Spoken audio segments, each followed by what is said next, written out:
Olá, povo de Deus, Deus abençoe. Nós combinamos às 9h30 com o Padre Jesus, aqui no Instagram, nossa live. Por isso que já vamos entrar para que você possa já ir entrando para participar, porque logo mais já estaremos aqui participando com o Padre Jesus, para que possamos dar início então à nossa live, rezando, partilhando, meditando, hoje, nesse dia, nesse tempo em que estamos vivendo, de adaptação, né, dessa realidade que estamos vivendo. Estar mais em casa, porém, não estamos parados, né, porque o Senhor sempre nos envolve. Padre Jesus já entrou aqui, Padre Jesus vai guiar. Logo ele já vai pedir, fazer a chamada para participar também.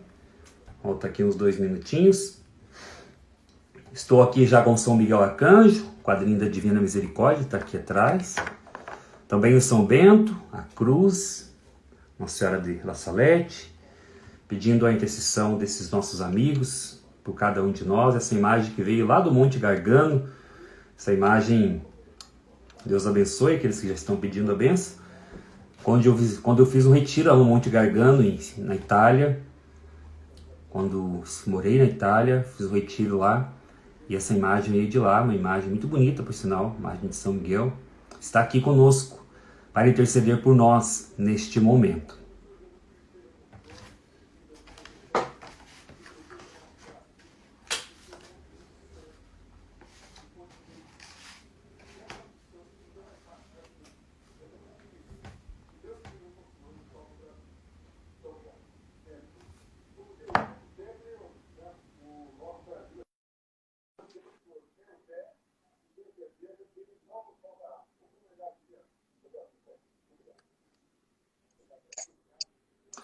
Oi, padre, tudo bom? Boa noite, Padre João Marcos. Tudo bem? Tudo na Santa Paz? Graças a Deus, tudo bem. O senhor está bem? Estou aqui com a minha mãe também, que ela sempre participa comigo aqui nas Ah, lives. que bom. Deus abençoe. Como é o nome da sua mãe? Isaurinha. Tudo bem, dona Isaura? Dona Isaurinha? Senhor. Graças a Deus, tudo bem. Grande abraço para a senhora. Ô, glória. Muito bem, Mas padre. é uma alegria, né, João, nós estarmos aqui reunidos essa noite para vivermos esse encontro de cura e libertação através da partilha, né? Você que lançou seu livro faz pouco tempo e você partilhava comigo que o seu livro trata sobre esse assunto, né? Sim, sim. O livro fala, né, dessa experiência, né, com Deus. O meu já está meio acabado aqui, porque eu já uso bastante, então está bastante, né? Mas o título dele é Recomece, né? Deus acredita em você, é o título do livro, que é um pouco desse tema, né? O tema que você, né, você deu essa opção, Curados, né, para amar, porque nós estamos vivendo essas realidades, né, de estar mais em casa, né, padre? De estar mais parado também. E a gente precisa buscar em Deus essa cura, né, essa libertação, para que a gente possa dar uma resposta diferente, né? Com certeza. E quando você começou a live, você falava sobre a gente adaptar a esses novos tempos, né? Sim. E como que um livro, neste momento, ele faz a grande diferença, porque o livro nos possibilita fazer uma reflexão muito além neste momento do silêncio. Se o senhor olhar quantos livros eu estou aqui, que eu tô lendo, olha aqui, ó. Eu estou com Viktor Frankl, A Presença Ignorada de Deus, O Sofrimento. São livros que eu vou indicando também, né? Do Viktor Sim, Frankl, sim, claro. Do Viktor Frankl também, O Sofrimento de uma Vida Sem Sentido, né? Sim, sim. Um outro também do Viktor Frankl, Psicoterapia para Todos, né? Outro do Viktor Frankl, Um Sentido para a Vida. Logo você vai tornar um doutor em logoterapia, hein? Eu tô para fazer a pós-graduação esse ano.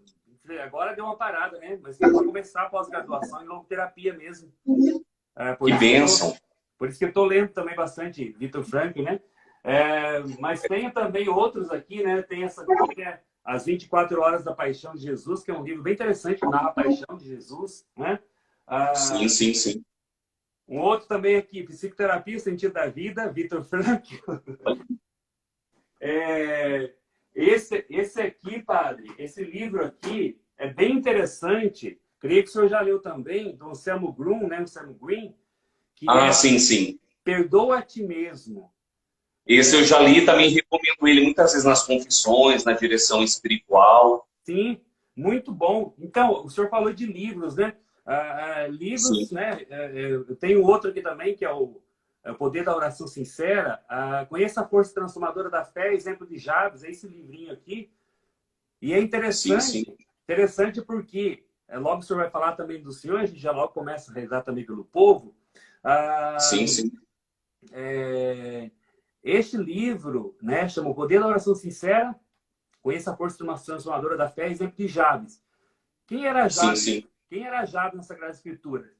Jabes está lá no livro de Crônicas, né? Segunda Crônicas, capítulo 4, versículo 10. Até o próprio nome dele significa aquele que foi gerado na dor.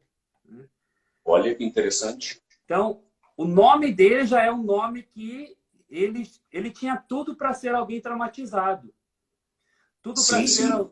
tudo para ser alguém derrotado, alguém que, se ele parasse nas imitações dele, nas imitações, né? Porque, segundo consta a história de Jabes, a sua vida, o seu parto, né? O parto né? No caso da sua mãe, o seu nascimento, foi de muita dor, muito sofrimento.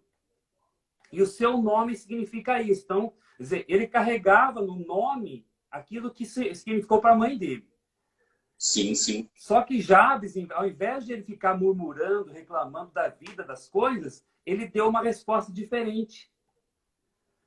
Fez uma oração, padre. A gente pegar lá nesse livro de Crônicas, é um versículo só a oração dele. Um versículo que mudou a vida dele. E é bem interessante a história dele. São poucas pessoas que conhecem a história de Jabes. Eu escrevi sobre ele por isso. Então, o senhor falava de livros, né? Então, livros nesse sentido nos ajudam muito. Agora, neste tempo também, nós somos chamados a ler o livro dos livros, que é a Sagrada Escritura, né? Justamente. Que as E pessoas... hoje, quando eu estava assim preparando um pouco para o nosso encontro, e é um encontro de cura e libertação na partilha, né? Quando a gente partilha a palavra, ela cura os corações, né? Eu me recordava muito do meu lema de ordenação presbiteral, que foi a primeira carta de João, capítulo 4, versículo 18. Perfeito amor lança fora todo medo. E tem a ver com isso que o senhor está falando sobre o sofrimento. Talvez os irmãos e as irmãs que estão nos assistindo, talvez passaram por um sofrimento, por uma dor, mas como diz a própria logoterapia do Viktor Frankl, é você dar um sentido ao sofrimento. Sim. É justamente você perceber que na liberdade, quando a gente usa essa liberdade que o Espírito Santo nos concede, ele vai nos motivando, mesmo diante dos sofrimentos, a gente conquistar uma liberdade da alma. A gente sai das prisões. Por exemplo, hoje eu estava vendo um pouco um psiquiatra dizendo sobre este tempo do Covid-19, que é muita informação, e as pessoas começam a viver uma negatividade, e muitas pessoas entram na depressão, numa síndrome do pânico. Então, como o senhor está dizendo, os livros nos ajudam a nos libertarmos destas situações, e principalmente, como você dizia, sobre a Sagrada Escritura, porque ela contém palavras de vida eterna que nos dão sentido, nos dão vida, principalmente agora na Quaresma, né? E nós somos convidados a meditarmos aquilo que precisa ser mudado em nós, aquilo que precisamos deixar Deus transformar em nossas vidas, não é verdade? E isso, né, falando de Quaresma, e a gente está vivendo um tempo diferente na Quaresma agora, né? Justamente. É um tempo onde nós, hoje ainda conversava com o sacerdote, nós já estamos nos preparando, né, padre, para a Semana Santa, na Sim, verdade, sim, sim. né, para o Tríduo Pascal, para o Domingo de Ramos, que vai ser diferente esse ano, né? Sim, com Agora, certeza. uma experiência que nós, enquanto católicos, né, precisamos crescer é a experiência com a Sagrada Escritura, né? É a experiência com a Palavra de Deus. Sim. Porque uma das coisas que nós, às vezes, nos esquecemos, que nós precisamos comungar da Palavra também, né? As pessoas, elas esquecem que na Santa Missa existe a liturgia da Palavra e a liturgia eucarística. Primeiramente, nós comungamos da Palavra para depois comungar do corpo de Cristo, a Eucaristia, né? Sim, sim. São as duas mesas que a gente fala na liturgia, né? Então, a importância, hoje eu falava na missa à tarde, né? A importância de nós nesse tempo, né? As pessoas estão fazendo a comunhão espiritual, mas principalmente mergulhar na palavra de Deus, né? Porque a palavra de Deus nos ajuda no nosso processo de cura, né? Sim, sim. Quantas vezes, às vezes, a gente não consegue ler um capítulo, às vezes, da Sagrada Escritura por dia, no sentido assim, o povo de Deus, né?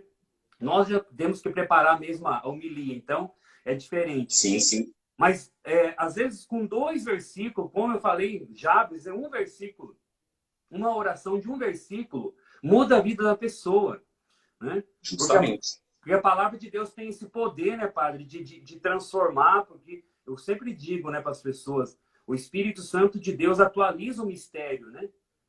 Justamente. E aí, É igual na liturgia.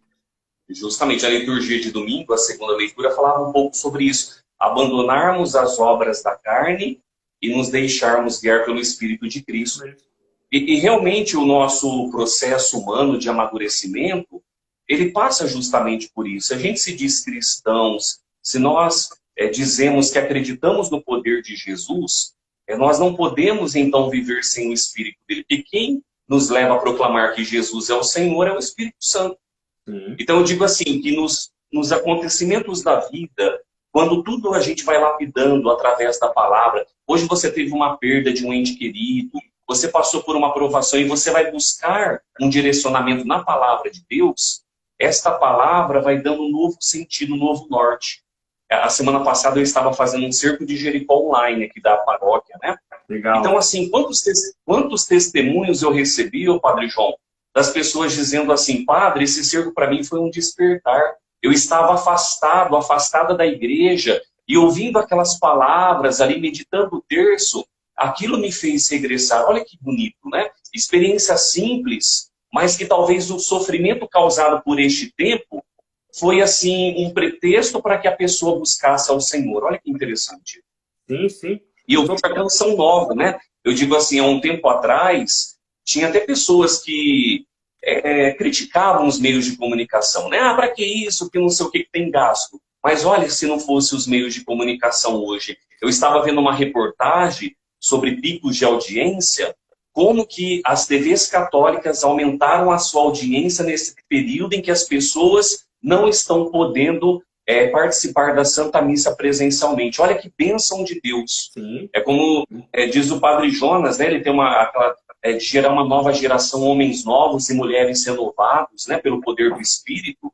E realmente, assim, eu creio que Deus foi inspirando aos poucos as TVs católicas, e hoje o que está nos dando forças, a população em geral, são essas TVs com mensagens, programas, como o senhor falava sobre a importância da palavra de Deus, os programas da Canção Nova, Amor Vencerá, o Sorrindo para a Vida, o estudo do Padre Roger da Palavra, né? Olha que bênção, né? Sim. Então é tempo também da gente vivenciar no sofrimento coisas boas. Talvez também, pessoas que nunca... E também, Padre, graças a Deus, né, a gente tem recebido muitos testemunhos mesmo por meio da televisão. Aqui, nós louvamos a Deus, nós temos uma comunhão muito bonita aqui com o Padre Reginaldo Manzotti, aqui em Curitiba. Que maravilha! Eu participo aqui, eu estou participando lá também na TV Evangelizar. Eu acho muito bonita essa comunhão também, sabe? Sim. Porque nós não somos rivais, nós não somos, né, competidores, justamente. não. Nós estamos aqui para evangelizar. E o Padre Reginaldo também tem essa consciência, sabe? E faz um trabalho maravilhoso aqui também, sabe? Hoje a TV, sim, né, sim. TV Evangelizar chega a tantos lugares também, assim como a Canção Nova, Século XXI, TV Aparecida, Rede Vida, né, a TV Nazaré, do Norte. Também a TV Divino Pai Eterno, né? Isso, Divino Pai Eterno. Então, louvar a Deus porque estão aparecendo mais. Mas eu também acho muito bonito porque nessa época, né, o pessoal tá pelo Facebook, tá pelo Instagram. Eu dizia hoje para esse padre que eu conversava, um padre amigo daqui, ele disse, padre, mas eu não me incentivo muito a evangelizar, porque talvez, né, evangelizar são poucas pessoas. Eu falei, padre, se eu tiver no Instagram e 2 pessoas tiver, uma pessoa, vale a pena, não é?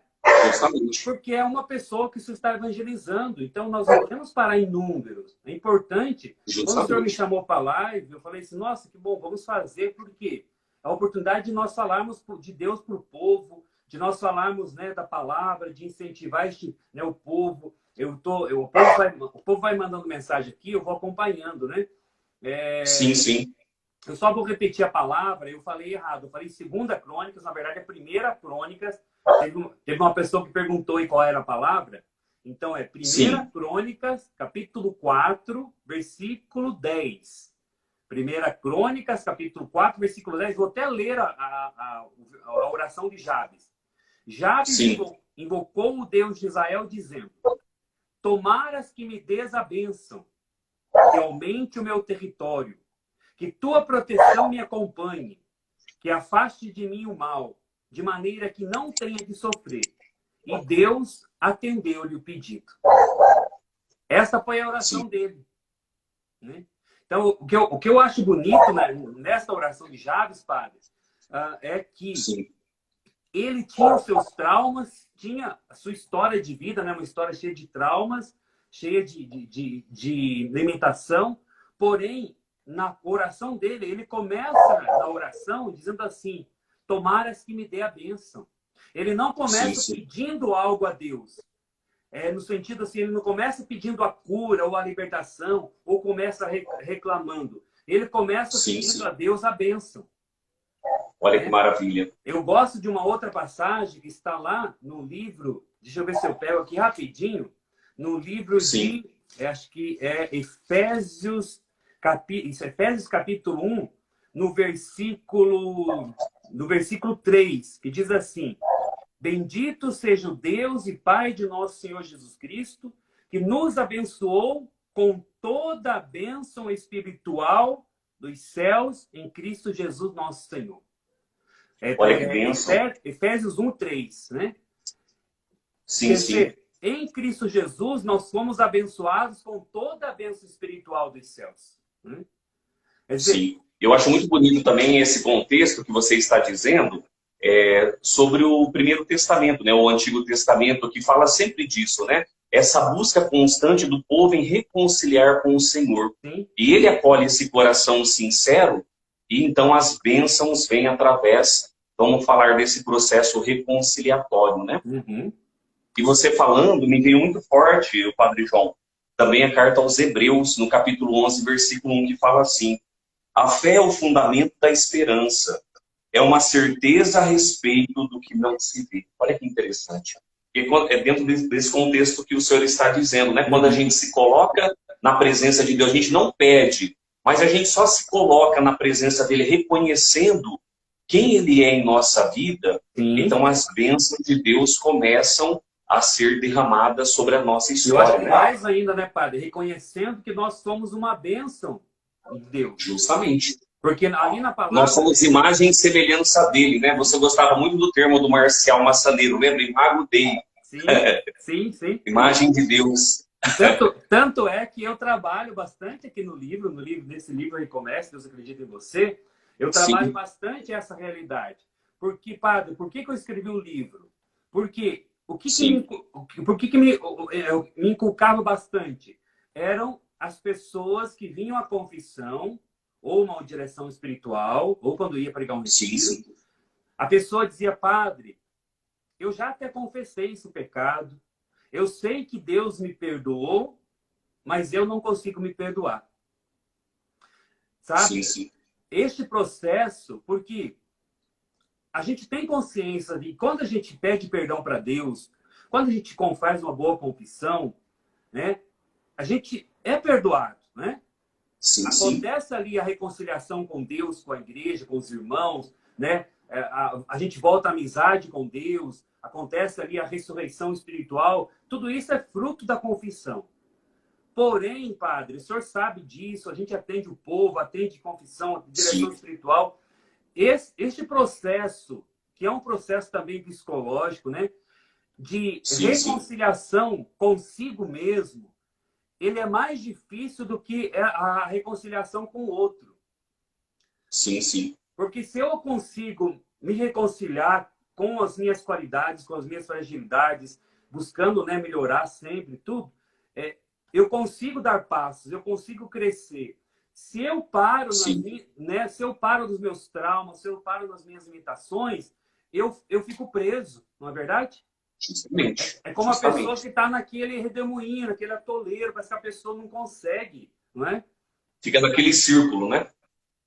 Então, interessante. eu escrevi um livro nesse sentido, porque eu digo às pessoas, gente, ou nós acreditamos na força da palavra, na força da oração, da Santa Missa que nós celebramos, né? Gente, a missa já começa logo após o sinal da cruz, tem o ato penitencial, né?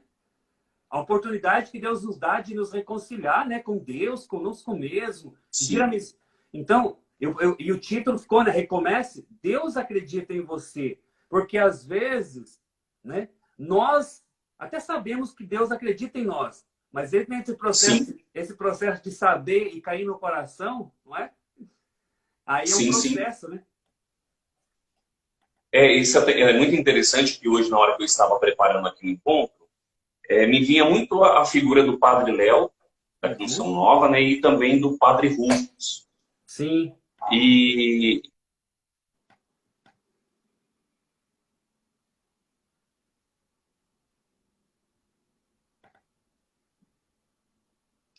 acho que travou um pouquinho a internet. Voltou. Deu uma travadinha na internet, mas voltou. Deixa eu voltar ao raciocínio, então. Isso. Me vinha muito forte pela manhã dois personagens da Canção Nova, o Padre Léo e o Padre Rufus. O Padre Léo falava muito sobre a cura interior, estava muito ligado à cura das emoções, ele trabalhava muito isso, a cura do ressentimento, dos afetos. E tudo isso, se a gente prestar bastante atenção, está ligado àquilo que você falava sobre a gente ser imagem e semelhança de Deus. O que nos torna imagem e semelhança de Deus? Que a gente ama como Deus. Então, no momento que a gente não se sente amado, todo esse processo de feridas começa a brotar. E, ao mesmo tempo, também o Padre Rufus, quando ele trabalhava muito a questão da libertação, por onde que o inimigo entra na vida de alguém? Nos desafetos, quando a gente começa a odiar, a ter ira. Então, observa que a questão emocional, como o senhor bem colocava, e o espiritual caminham juntos. Eu terminei eu fiz 3 pós-graduações, eu terminei a última em psicanálise. Eu trabalhei muito a questão do Jung. O Jung trabalha muito uma questão, uma teoria dele chamada processo de individuação.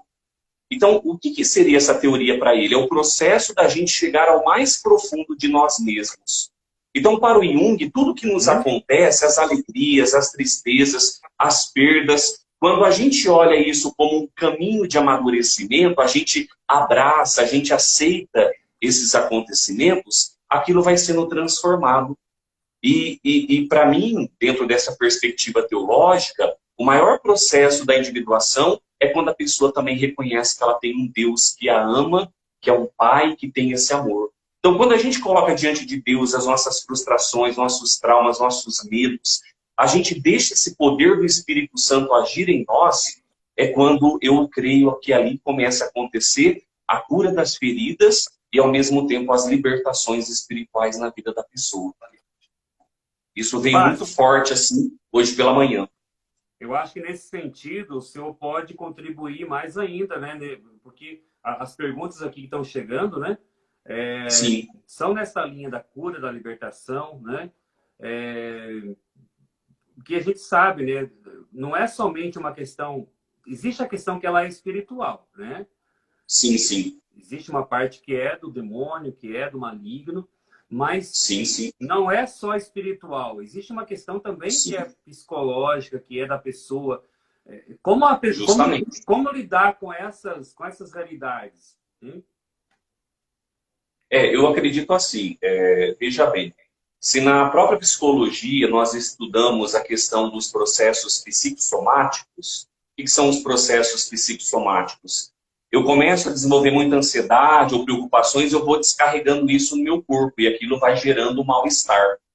Então eu vejo assim, que a espiritualidade, quando uma pessoa busca pela espiritualidade, como o senhor dizia, busca uma confissão, o processo da direção espiritual, ela está apresentando ali as emoções que ela está vivendo, os pecados, os erros que ela cometeu. Então, se no processo psicossomático o negativo descarrega energia negativa sobre o corpo, então também é verdade, se eu buscar pela espiritualidade os processos bons, uma nova vivência, a mudança de vida, a conversão, é lógico que isso vai descarregar no meu corpo que coisas positivas. Eu vou dormir bem, eu vou sentir tranquilidade.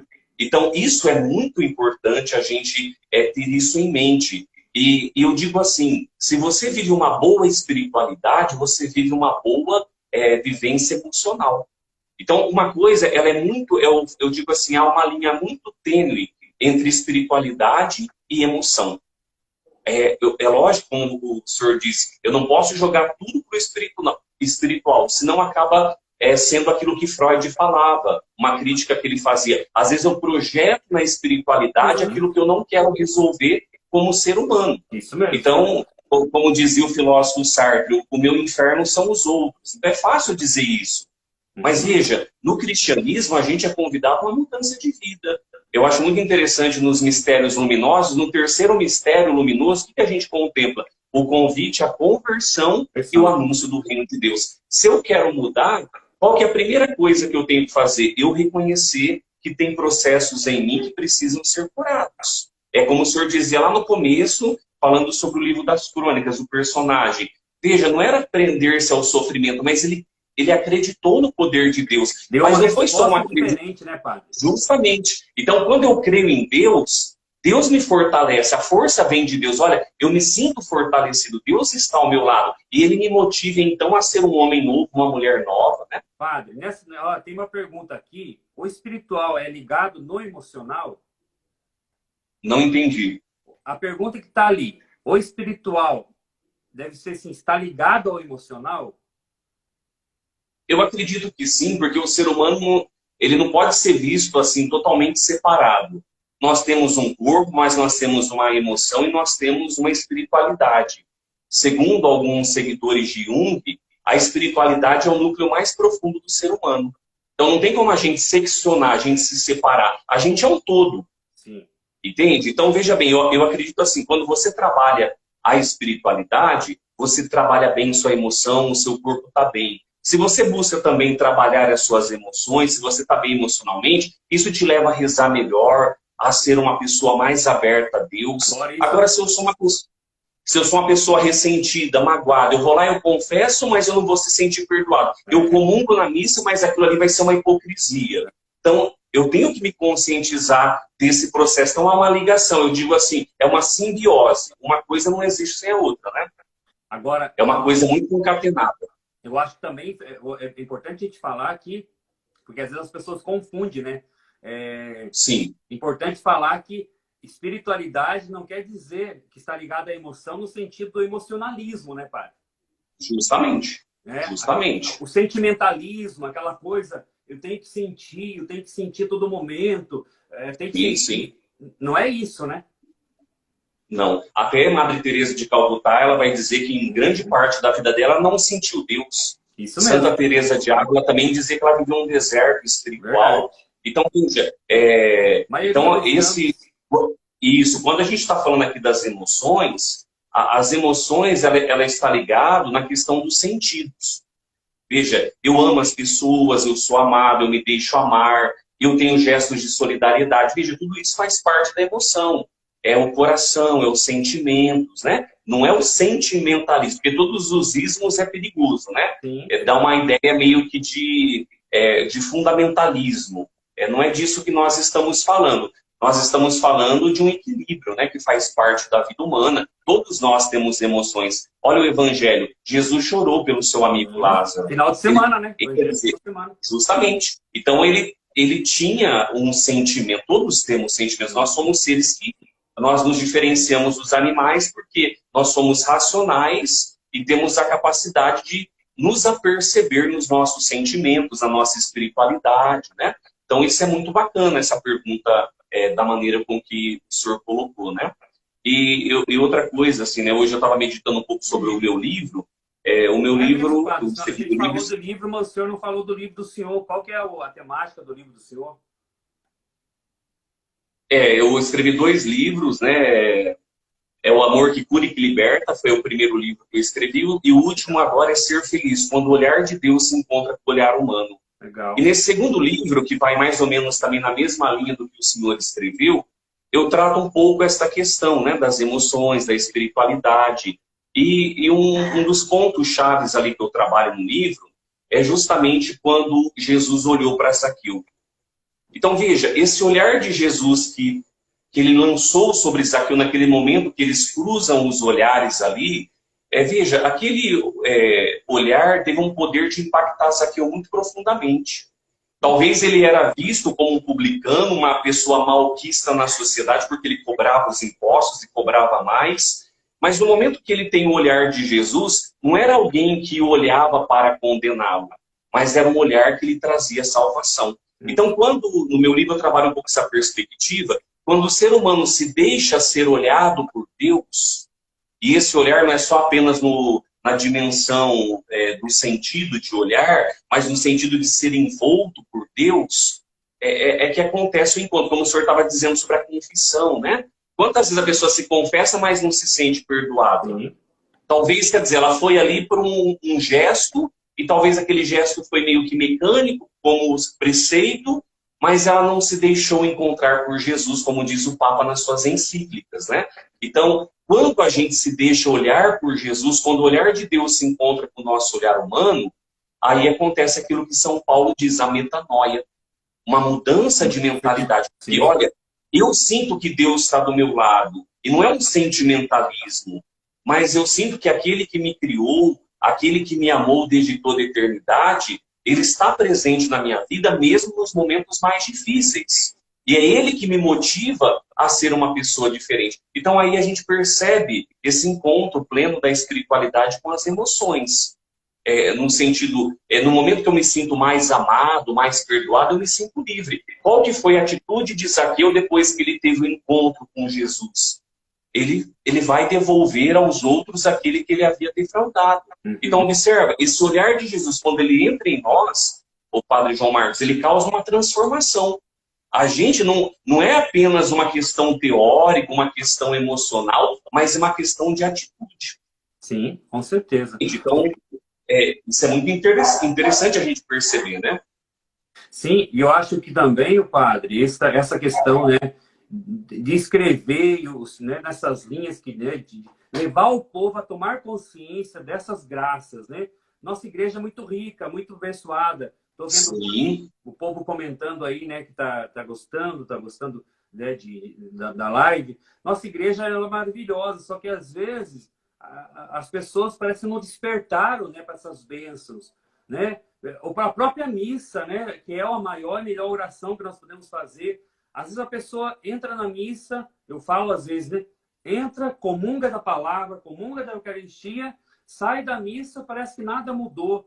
Mas é a falta de consciência, né? Eu preciso tomar consciência. Quem eu sou no coração de Deus? Eu sou filho amado de Deus, né? Sim. Eu fui pensado por Deus, Efésios 1, capítulo 4. Fui criado em mais semelhança de Deus, né?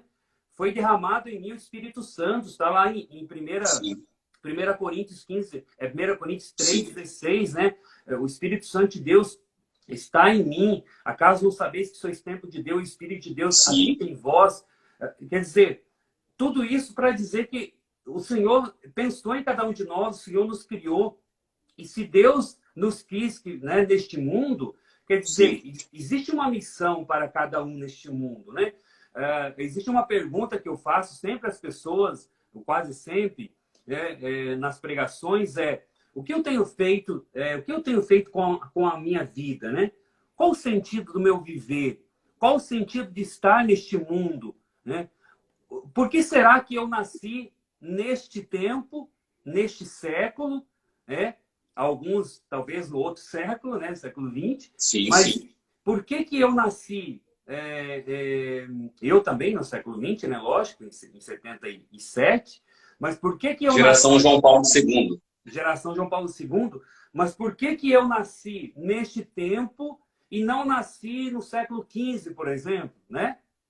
Por que eu estou hoje você está no Diocese de Jundiaí, eu estou aqui, né, na Canção Nova, na Arquidiocese de Curitiba. Por que que você, que está nos acompanhando, tem a família que você tem? Gente, nós precisamos nos questionar nesse sentido. Deus nos colocou em um lugar para fazer a diferença, né? Sim, Não para fazer diferença porque somos melhores, não, porque somos cristãos. sim, Porque o Cristo habita em nós, né? justamente. O, Agora, o bispo emérito, agora, o padre, teve uma pergunta logo no início ali, que aí foi passando, que eu acho que é sim, interessante, que e aí a gente vai, né? Uma pergunta que ela mandou ali, ela colocou assim: o que que nós padres, estamos achando sobre essa pandemia do coronavírus? O que que o senhor pensa dessa pandemia? O que que o senhor está achando?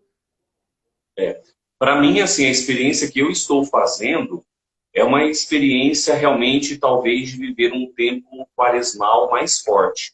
Como o senhor dizia, de todas as quaresmas, vamos dizer assim, desde quando nós nascemos, nós nunca passamos por isso. A experiência que eu estou fazendo é um tempo mais propício para realmente meditar, não apenas, eu falo assim, o momento do vírus, mas aquilo também que a gente vai deixando passar batido todos os anos a nossa quaresma. É lógico, todos nós temos uma vida de oração, nós temos os nossos compromissos com missas, atendimentos, confissões, mas agora sim, a gente percebe que o número de pessoas que têm se sensibilizado e feito a leitura desta quaresma de uma forma diferente é muito grande. Então, o que eu estou fazendo? As lives nesse tempo mais forte, por exemplo, a liturgia das horas. A gente sabe que a correria de padre você acaba fazendo algumas orações, nem sempre você consegue fazer todas. Eu estou conseguindo fazer mais, preparando mais os conteúdos, rezando o terço. Então, é aquilo que foi o começo da nossa conversa. Você falava sobre Viktor Frankl. É a gente aproveitar o sofrimento e dar um sentido a ele. Porque senão a gente pode cair num laxismo também. Ah, agora não tenho missa, vou ficar deitado o dia inteiro sem fazer nada. A gente também não pode justamente cair nesse extremo, mas é dar sentido àquilo que nos acontece. Tudo na vida vai tendo mais valor a partir do momento que você atribui um sentido. O Irineu, o bispo emérito aqui da nossa diocese de Linz, ele sempre dizia uma coisa interessante. Você dizia assim, né? Por que eu nasci nesse tempo, nesta época? Ele dizia, o lugar que você está é o melhor lugar que Deus te colocou. Porque neste lugar tem pessoas que precisam da sua palavra, da sua voz como pastor, mas ao mesmo tempo como pastor, o senhor também necessita ouvir algumas coisas de algumas pessoas, ser orientado, ser exortado, ser consolado na fé, assim como eu. Então observa que todo esse tempo de sofrimento, quando a gente vai fazendo esta leitura de aproveitar o tempo para o crescimento, para um amadurecer em algum processo da nossa vida, isso vai assim nos transformando. Uma coisa que eu estava assim pensando, uma das primeiras coisas que esse Covid-19 causou em nós, a gente deixou de lado as futilidades. Às vezes a gente gasta o nosso tempo fazendo outras coisas, talvez a pessoa gastava com tantas efemeridades, e agora nesse tempo do vírus, que está todo mundo inseguro, não sabe se vai ter pagamento. Veja, a pessoa começa a focar no essencial. Qual que é o essencial? O instinto da vida. É a alimentação, é a saúde. Então, veja, se a gente faz uma leitura positiva nesse aspecto, a gente vai valorizando mais a família. Quantos testemunhos eu estou vendo de famílias dizendo, padre, olha, pela primeira vez a gente rezou em família, rezou em casa. Olha que maravilha. Entende? Agora... Então, e as redes sociais, só para encerrar esse ponto, as redes sociais que eram tão criticadas, né? Veja, agora as pessoas, graças a Deus, estão fazendo maior uso para as coisas do bem. Olha, nunca ouvi tantas lives de evangelização, rezando o terço, não é verdade? Então, olha quantas coisas boas acontecendo também, paralelamente a tudo isso. Agora também, o padre, aqui uma pergunta, ela é bem abrangente, talvez, não sei qual foi a intenção dela mandar, né, na pergunta nesse sentido. Talvez as pessoas possam pensar assim, né?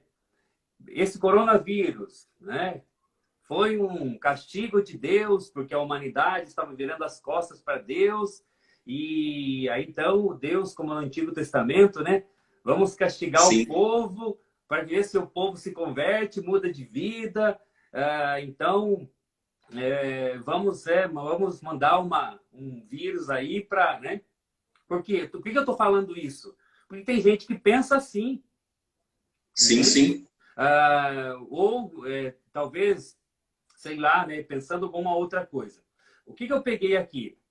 Até de uma revista super interessante, sobre as grandes, né, as grandes pandemias já e pestes e tudo que aconteceram na história do mundo. Veja aqui, ó, uma delas, chamada peste negra, né? A peste bubônica, que foi do ano 1333 a 1351. Uma contaminação ali, né? E aí não vou ler toda a situação, mas ela chegou a ali causar milhões de mortes, né? Naquela era 50 milhões de mortos na Europa e na Ásia. Olha só. Sim. Isso aqui foi na época de Dom Bosco também. Tem até uma história. Sim, sim. Dom Bosco abençoou os meninos, mandou. Depois, a questão da cólera, né? Cólera. Centenas de milhares de mortos, 1817 a 1824. Também, né? Depois a tuberculose, 1 bilhão de mortos, 1850 a 1950.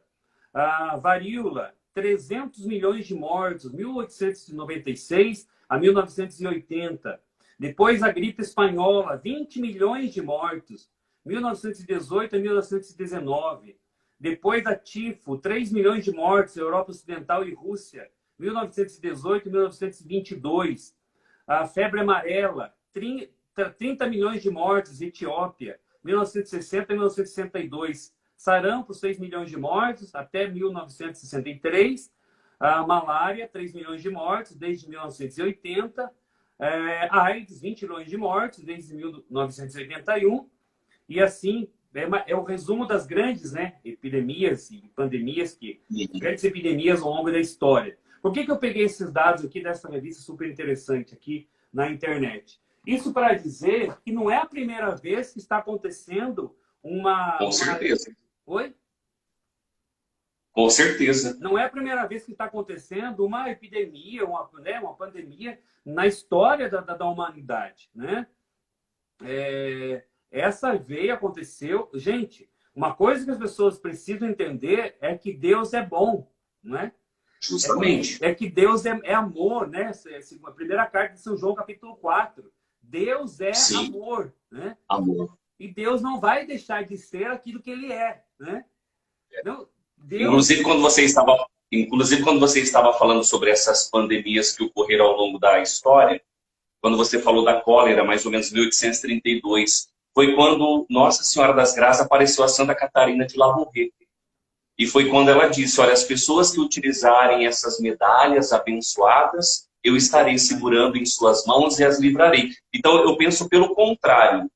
Se as enfermidades chegam a nós, Deus sempre dá sinais de libertação. Isso. Um dos sinais que eu leio hoje, por exemplo, na história do que está acontecendo com o Covid-19, foi a descoberta da hidroxicloroquina, né? A cloroquina mais o azitromicina, que está sendo utilizado para aí, e as pessoas que têm tomado têm tido bons resultados, mediante, é claro, a medicação, a orientação médica, né? Tem que deixar isso bem claro.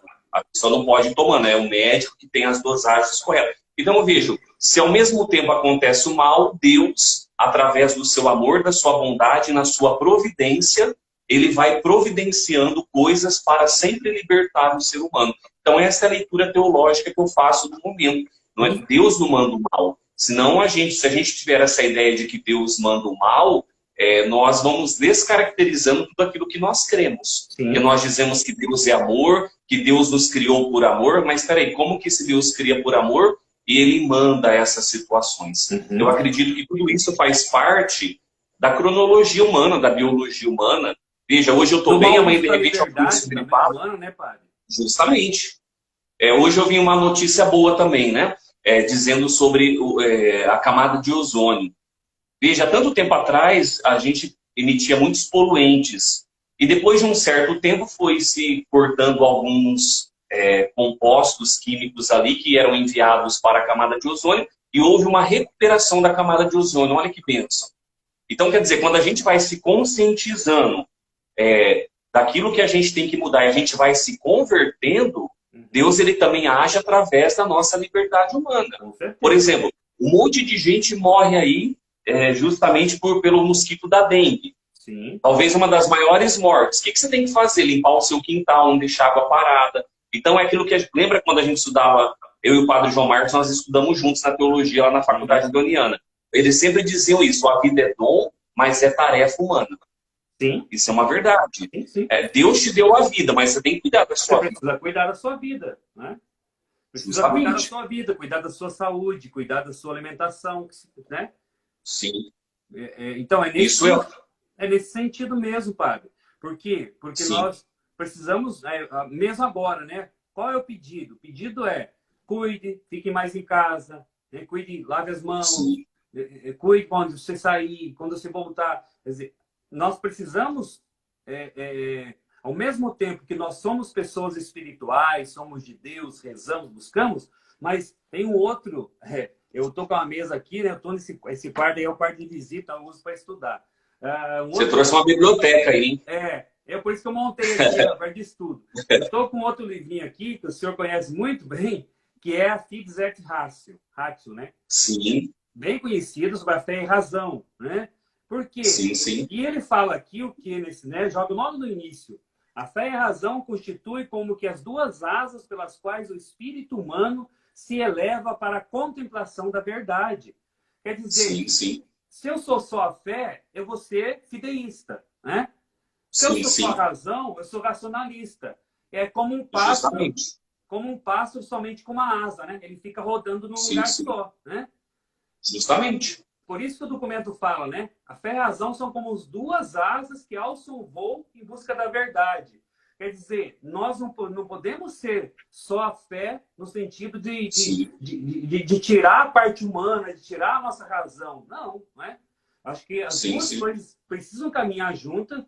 Sim. E nesse sentido, eu gostei esses dias de um vídeo do padre Paulo Ricardo, que ele colocou, até sobre essa questão da missa, sobre a questão da comunhão, que ele falou, gente, nós precisamos usar da nossa razão, né? Sim. Usamos da fé, mas usar do nosso racional, né? E ele até usou uma expressão bonita, assim, ele disse, olha, na época, teve uma época, acho que de São Leão Magno, que ele teve uma peste também, tudo, e ele foi por meio, sabe, das pessoas, e foi ajudar e tal. Ele fez um questionamento. Será que São Leão, naquela época, tinha consciência do risco que ele corria? Tinha consciência do perigo que ele corria? Porque uma vez que nós temos consciência, nós temos que usar da razão, né? Justamente. Da razão que Deus nos deu. Não é? Sim. Então, olha como é interessante. Nós precisamos usar do racional e do espiritual. Por isso que essas duas coisas precisam caminhar juntas. Não é verdade? Esses tempos atrás, eu estava fazendo uma reflexão, eu estava pensando assim, justamente nesta linha que o senhor estava dizendo. Talvez lá atrás eles não tivessem tantas informações da ciência como nós temos hoje. E até mesmo eu falava com uma pessoa sobre a questão da santidade. Talvez hoje seja mais difícil de ser santo do que antes. Sim. Porque hoje a gente tem muito mais informação, é um mundo mais globalizado. Então, é justamente nesse sentido que o senhor está dizendo. Eu preciso justamente equilibrar estas coisas, a fé e a razão. Até porque quando a gente pega o Evangelho de João 3,16, qual que é a missão de Jesus? De tal modo Deus amou tanto o mundo que enviou o seu Filho para que todos tenham vida. Né? Então veja, para que eu tenha vida, eu tenho informações da ciência que me dizem, olha, se eu fizer isso, talvez possa acontecer algum atentado contra a minha vida. Então é melhor eu não fazer. E é o que diz também lá atrás, quando a gente vê o livro do Provérbios, Eclesiastes, que é um dos livros sapienciais, fala isso.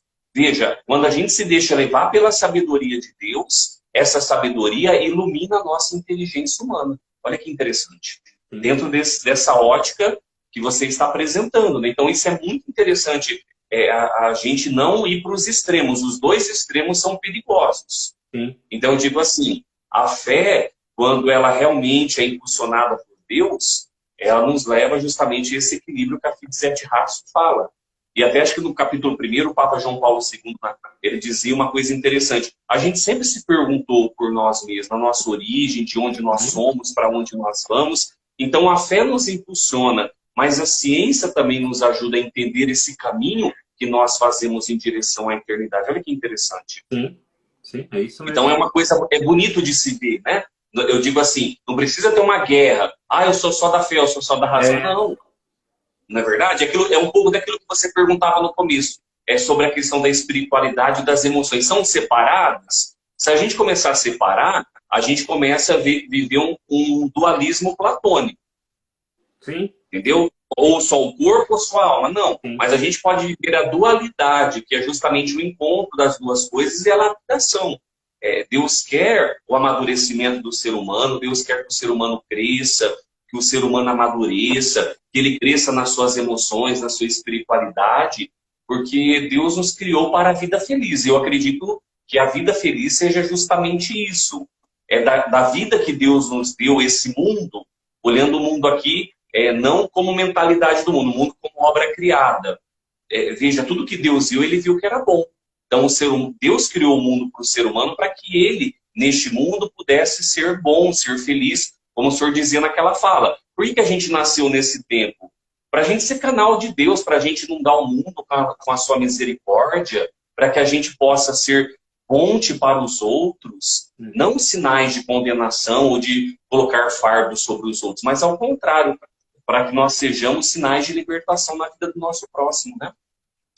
O padre, e o que o senhor diria para as pessoas que estão já vivendo, acho que creio que quase todo o Brasil está vivendo esse confinamento e talvez as pessoas já estejam aí, nós sabemos a realidade do nosso país, né?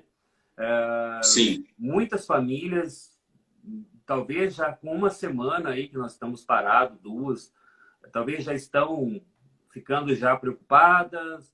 Existe a realidade também financeira, existe a questão que ela é psicológica, existe a questão que é financeira, são várias realidades, né? O que o senhor diria para essas pessoas?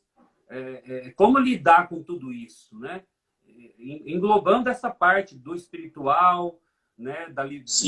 Dessa luta que a gente trava contra o inimigo também, que o inimigo ele se utiliza desses momentos de fraqueza para também, né, atrapalhar a nossa vida, né? Atrapalhar a família. Mas também existe essa questão, né, que é humana, que é a preocupação, às vezes, com o filho, com a família, com o financeiro. Que mensagem o senhor daria a essas pessoas? Que aí logo mais a gente já faz uma oração para o povo. Sim. Olha, o que me vem à mente assim é justamente os Atos dos Apóstolos. Como que os Atos dos Apóstolos, ali no começo da igreja, eles faziam? Eles partilhavam tudo em comum. Então, vamos supor, se de repente a coisa começar a apertar, ter uma coisa mais difícil, aquele que pode partilhar mais com o outro, que seja ali motivo de partilha. E, inclusive, quando a gente estuda sobre a questão do dízimo, da partilha, é esse sentido. O que é? Eu partilhar com aquele que não tem, com aquele que mais precisa. Então, quando a gente começa a viver isso na prática, veja, Deus me leva essa consciência. É uma oportunidade, Padre João, da gente sair um pouco do nosso egoísmo. Eu estava pensando isso esses dias. Às vezes a gente vive uma sociedade muito do individualismo, do egocentrismo. E quando a gente passa por esses momentos de provação, veja, a gente começa a ser mais solidário.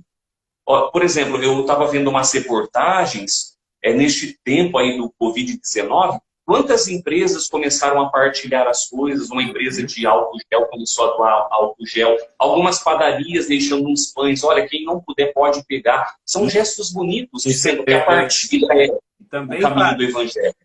Que eu lembrei agora, isso já continua, muitos jogadores estão fazendo ações também. Eu lembrei agora também o Gustavo Lima, que é um rapaz, né, esse cantor sertanejo, muito de Deus também, ele é católico, ele faz sempre boas ações. Ele fez agora um show online, acho que foi 5 horas. Ele está com eu vi. Com o filho no colo, lá na casa dele. Ele conseguiu arrecadar R$100 mil para fazer de doação, né? Sim, então, achei muito legal, assim, porque são iniciativas dessas pessoas que sabem que tem, né, e consegue atingir muita gente, consegue arrecadar. Então, eu acho muito bonito, né? Essas pessoas também que estão preocupadas com o próximo também, né? É o gesto de sair de si e pensar um pouco no outro, né? Sim. Mas também, paralelamente a isso, Padre João Marcos, eu penso assim, não é momento das pessoas entrarem em pânico, num desespero, como se o mundo fosse acabar. Porque também se as pessoas começarem a entrar nessa neurose Isso. coletiva, veja, isso vai fazer um mal emocionalmente, que a gente tanto falava aqui.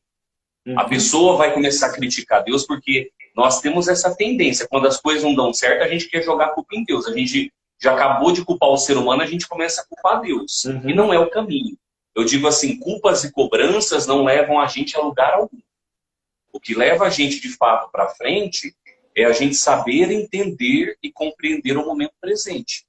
A gente olhando pela nossa própria vida. Quantas coisas a gente tem que mudar? Mas são coisas que às vezes levam tempo, não é verdade?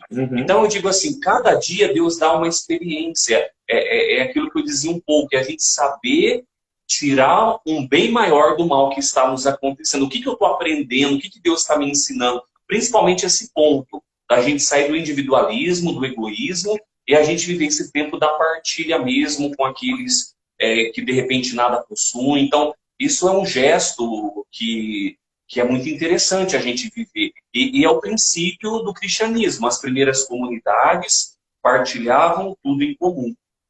Então, uma pessoa colocou ali, por isso eu não assisto mais reportagem. Olha, eu conversava com uma psicóloga semana passada, até tentamos fazer uma live aqui, mas a internet dela não ajudou, a doutora Elaine, na Cachoeira Paulista, né, uma grande, também grande pessoa, assim, grande mulher de Deus e também psicóloga.